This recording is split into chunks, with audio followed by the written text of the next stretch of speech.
Hello friends, welcome to money మంత్ర. నేను మీ రామకృష్ణ. మనం రోజు ఫైనాన్స్కి సంబంధించి చాలా టాపిక్స్ మాట్లాడుకుంటాం కదా. ఈరోజు ఫైనాన్స్కి సంబంధించిన ఒక బుక్ సమ్మరీతో ముందుకు వచ్చాను. ఈ బుక్ వచ్చేసి ద మనీ మేక్ ఓవర్.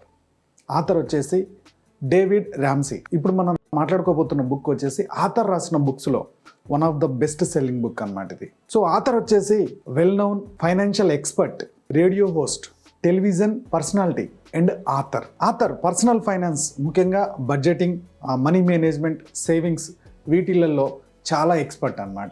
ఇతను రేడియో హోస్టింగ్కి చాలా ఫాలోవర్స్ ఉంటారు. అలాగే ఇతను కండక్ట్ చేస్తున్న టెలివిజన్ ప్రోగ్రామ్ నేషనల్ వైజ్గా చాలామంది ఫాలో అవుతూ ఉంటారు. సో ఈ రోజుల్లో కూడా వాళ్ళ కాల్స్ చేసి వాళ్ళ పర్సనల్ డౌట్స్, సో లైవ్ ప్రోగ్రాంలోనే కాల్స్ చేసి వాళ్ళ ఫైనాన్షియల్ డౌట్స్ని క్లారిఫై చేసుకుంటూ ఉంటారనమాట.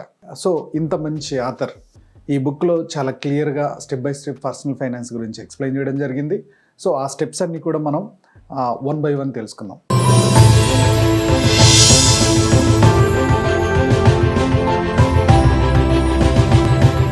ఫస్ట్ చాప్టర్లో ఆథర్ 7 బేబీ స్టెప్స్ గురించి చెప్పారు. బేబీ స్టెప్ 1 వచ్చేసి వెస్ట్రన్ కాంటెక్స్ట్లో చెప్పారనమాట.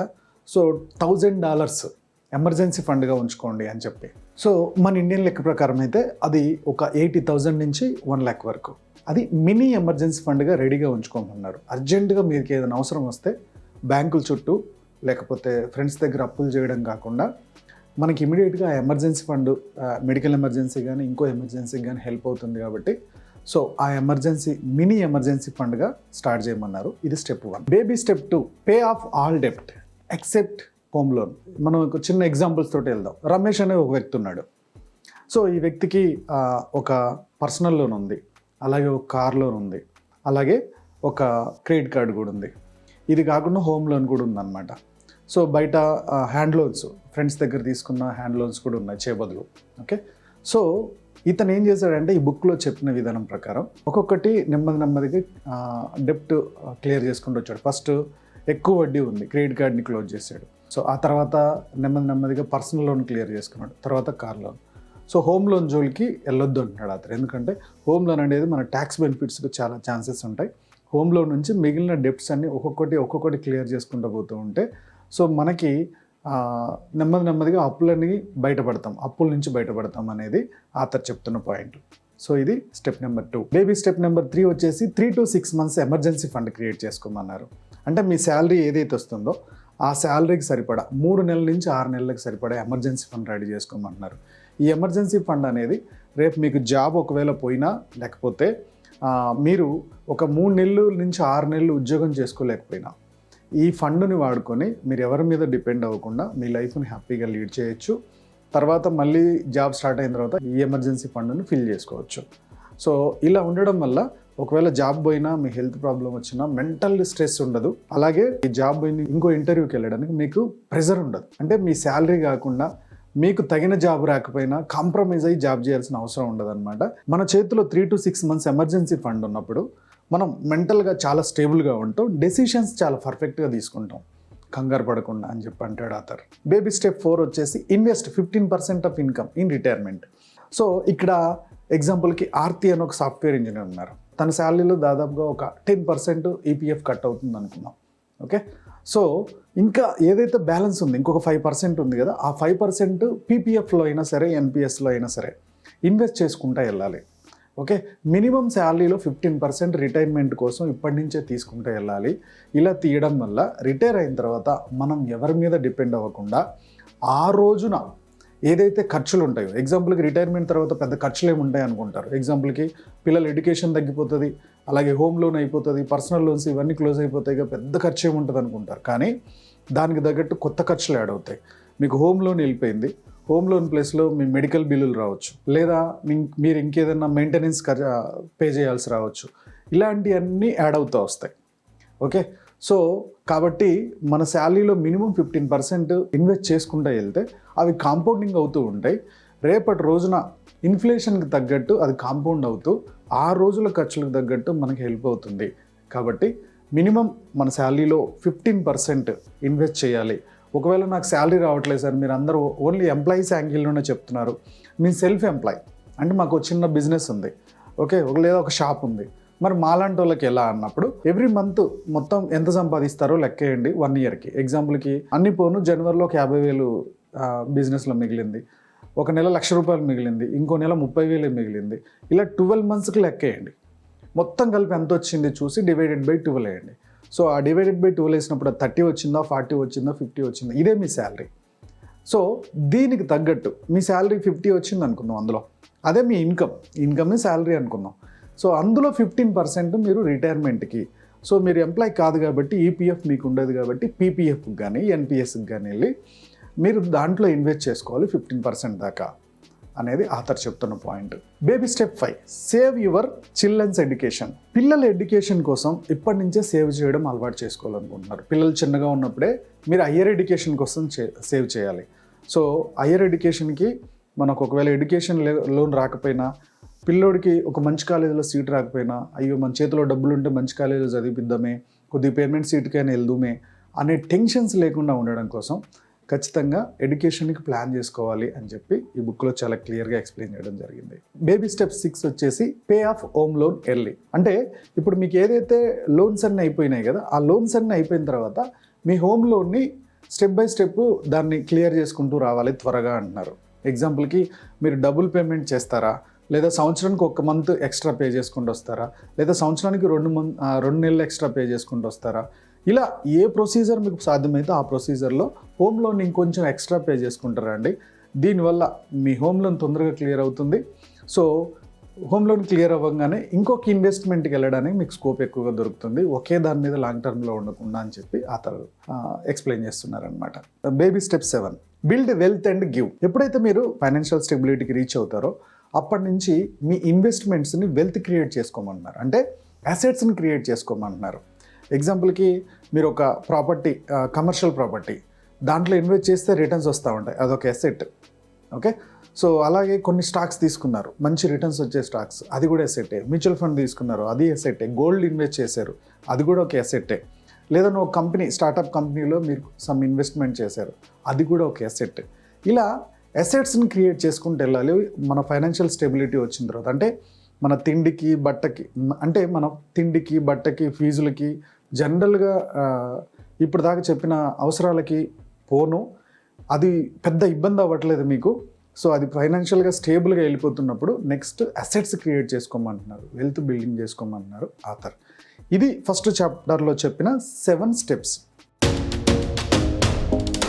సెకండ్ లెసన్లో ఆథర్ ఏం ఎక్స్ప్లెయిన్ చేస్తున్నాడంటే ద డెప్ట్ స్నోబాల్ ఎఫెక్ట్. సో మీకు చాలా అప్పులు ఉన్నాయి, ఈ అప్పుల్లో మీరు తీర్చలేకపోతున్నారు, ప్రతిదీ కూడా బర్డెన్ అయిపోతుంది. సో ఇక్కడ ఆథర్ ఏం చెప్పారంటే మీరు ఫస్ట్ అప్పులన్నీ క్లియర్గా రాసుకోండి. ఒకటి 5 lakhs ఉంది, ఒకటి 3 lakhs ఉంది, ఒకటి 2 lakhs ఉంది, ఒకటి 1 lakh, ఒకటి 50,000, ఒకటి 20,000, ఇంకోటి 5,000 అనుకున్నాం. సో మీకు సాధ్యం అవ్వట్లేదు కదా అప్పు తీర్చడం. సో ముందు ఆ 5,000 తీర్చండి. అప్పుడు మీకు మెంటల్గా ఒక ఫీలింగ్ వస్తుంది, అమ్మయ్య ఒక అప్పు తీరిందిలే అని. తర్వాత 20,000, ఆ తర్వాత 50,000, ఆ తర్వాత 1 lakh. ఇలా ఒక్కొక్కటి స్నోబాల్ లాగా ఒక్కొక్కటి యాడ్ చేసుకుంటూ పోతే మీకు అప్పులన్నీ నెమ్మదిగా క్లియర్ అయిపోతూ మీరు రిలీఫ్ అవుతారు, మీరు మెంటల్గా స్టేబుల్ అవుతారని చెప్తున్నారు ఆథర్. థర్డ్ లెసన్లో ఏం చెప్పారంటే లీవింగ్ అనే బడ్జెట్కి స్ట్రిక్ అని ఉండమంటున్నారు. ఎగ్జాంపుల్కి శృతి అండ్ శ్రవణ్, వీళ్ళిద్దరు భార్యాభర్తలు సాఫ్ట్వేర్ ఇంజనీర్స్, బెంగళూరులో ఉంటారు.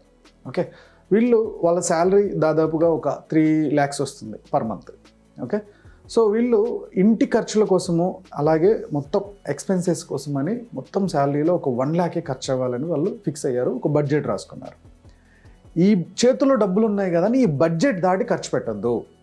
మీకు ఎక్కువ వచ్చినా తక్కువ వచ్చినా సరే ఒక బడ్జెట్ అనుకున్నప్పుడు ఆ బడ్జెట్లో ఎప్పుడైతే స్ట్రిక్ అయి ఉంటారో మీరు వెల్త్ క్రియేట్ చేసుకోవడానికి, అసెట్స్ క్రియేట్ చేయడానికి స్కోప్ ఎక్కువగా ఉంటుంది. లేదంటే వచ్చినట్టే ఖర్చు అయిపోతూ ఉంటాయని చెప్పి అంటున్నారు అతను. ఫోర్త్ వన్ వచ్చేసి ద ఎన్వలప్ సిస్టమ్.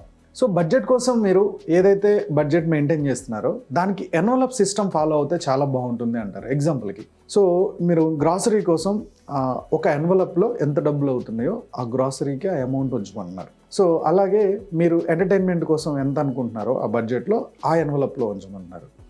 అలాగే మిగిలిన ఖర్చుల కోసం ఏదనుకుంటున్నారో ఆ ఎన్వలప్లో, ఇలా ప్రతిదీ ఎన్వలప్లో పెట్టమంటున్నారు. సో మీరు గ్రాసరీకి వెళ్తున్నప్పుడు ఆ గ్రాసరీలో బడ్జెట్ నుంచే అమౌంట్ తీసుకెళ్ళాలి. మంత్ ఎండింగ్కి వచ్చేవరకు అందులో ఎంత ఉందో దాన్నే సర్దుకోవాలి. ఒకవేళ అమౌంట్ తక్కువ ఉందనుకోండి, దానికి తగ్గట్టే ఆ బడ్జెట్ ఖర్చు పెట్టాలి. ఇంకో దాంట్లో నుంచి తీసి ఖర్చు పెట్టకూడదు. ఇలా ఎంటర్టైన్మెంట్ బడ్జెట్ అయిపోయింది అనుకోండి, అలా ఎంటర్టైన్మెంట్ స్టార్టింగ్ 2 వీక్స్కే మీ ఎంటర్టైన్మెంట్ బడ్జెట్ అయిపోయింది, ఆ ఎన్వలప్ అయిపోయింది. ఓకే, ఇంకా ఎంటర్టైన్మెంట్ జోలికి వెళ్ళకూడదు. బయట డైనింగ్ కానీ ఇంకోటి కానీ దాని జోలికి వెళ్ళొద్దు. మళ్ళీ నెక్స్ట్ మంత్ బడ్జెట్ వచ్చేంత వరకు వెయిట్ చేయాలి. సో ఎప్పుడైతే ఇలా ఆ బడ్జెట్ క్లోజ్ అయిపోయిందో ఆ ప్రాసెస్ని కంట్రోల్ చేసుకుంటూ లేదా పూర్తిగా స్టిక్ ఆన్ చేసుకుంటూ వస్తే మీరు ఫైనాన్షియల్గా వెల్త్ క్రియేట్ చేసుకోవడానికి స్కోప్ ఉంటుంది అంటారు ఆథర్. ఈ బుక్లో ఆథర్ చెప్పిన ఇంకొక పాయింట్ వచ్చేసి అవాయిడ్ డెప్ట్స్. ఎగ్జాంపుల్కి రజత్ అని ఒక స్టోరీ చెప్పారు. సో ఇందులో ఒక ఎంప్లాయీ ఏది కొనాలన్నా క్రెడిట్ కార్డు వాడేస్తూ ఉంటాడు. ఈ క్రెడిట్ కార్డ్ అనేది యూజేజ్ ఎలా అయిపోయిందంటే తన శాలరీని దాటి క్రెడిట్ కార్డు యూజ్ చేయడం స్టార్ట్ అయింది. సో ఒక స్టేజ్కి వచ్చేవరకు క్రెడిట్ కార్డ్ నిండిపోతుంది, దాన్ని ఈఎంఐ కన్వర్ట్ చేసుకుంటున్నారు. సో నెల మళ్ళీ ఈఎంఐ, ఇంకేదో అవసరం పడినప్పుడు పర్సనల్ లోన్, ఇంకోటి హ్యాండ్ లోన్. ఇలా మనం అప్పులు చేసుకుంటూ పోతే అదొక చట్రంలో ఇరుక్కుపోతాము. ఒక అప్పును తీర్చడానికి ఇంకొక అప్పు, ఆ అప్పు తీర్చడానికి ఇంకొక అప్పు, ఇలా లైఫ్ లాంగ్ నడుస్తూనే ఉంటుంది. సో ఇలాంటి డెప్ట్కి వెళ్ళకూడదు. ఓకే, సో లోన్స్లో కూడా గుడ్ లోన్, బ్యాడ్ లోన్, డెప్ట్లో కూడా గుడ్ డెప్ట్, బ్యాడ్ డెప్ట్ ఉన్నట్టు మీ జేబులో నుంచి మనీ వెళ్ళిపోతుందంటే అది బ్యాడ్ డెప్ట్. మీరు ఒక దగ్గర ఇన్వెస్ట్ చేశారు అప్పు చేసి, బట్ దాని మీద ఇన్కమ్ వస్తుందంటే అది గుడ్ డెప్ట్. ఎగ్జాంపుల్కి మీరు అప్పు చేసే ఇల్లు కొన్నారు, కానీ నెల దాని మీద రెంట్ వస్తుంది, ఆ రెంట్ ఆ లోన్కి వెళ్ళిపోతుంది అనుకో, ఇది గుడ్ డెప్ట్. కొన్ని రోజుల తర్వాత ఆ ప్రాపర్టీ మనకు అవుతుంది. మీరు ఒక కారు తీసుకున్నారు, ఆ కార్ని రెంట్కి ఇచ్చారు, నెల ఈఎంఐ పోను మీ చేతిలోకి ఇంకో 10,000 వస్తుంది, ఇది గుడ్ డెప్ట్. ఓకే, సో మనం ఏదన్నా లోన్ తీసుకున్నా, అప్పు చేసినా, ఆ అప్పు మీద ఇన్కమ్ వస్తున్నప్పుడు అది గుడ్ అవుతుంది. మనం ఏదన్నా ఒక అప్పు చేసాం, నెల మన జేబులో నుంచి పోతున్నప్పుడు అది బ్యాడ్ అవుతుంది. సో ఈ బ్యాడ్ వల్ల లైఫ్ లాంగ్ మనం వెల్త్ క్రియేట్ చేయడం సంగతి దేవుడెరుగు, అప్పుల పాలైపోతూ ఉంటాము అని చెప్తున్నాడు ఆథర్. 6th లెసన్ వచ్చేసి the power of compounding effect. So compounding గురించి చాలామందికి చాలా కన్ఫ్యూజన్స్ ఉంటాయి. నేను కల్లారా చూసిన కొన్ని ఎగ్జాంపుల్ చేస్తాను.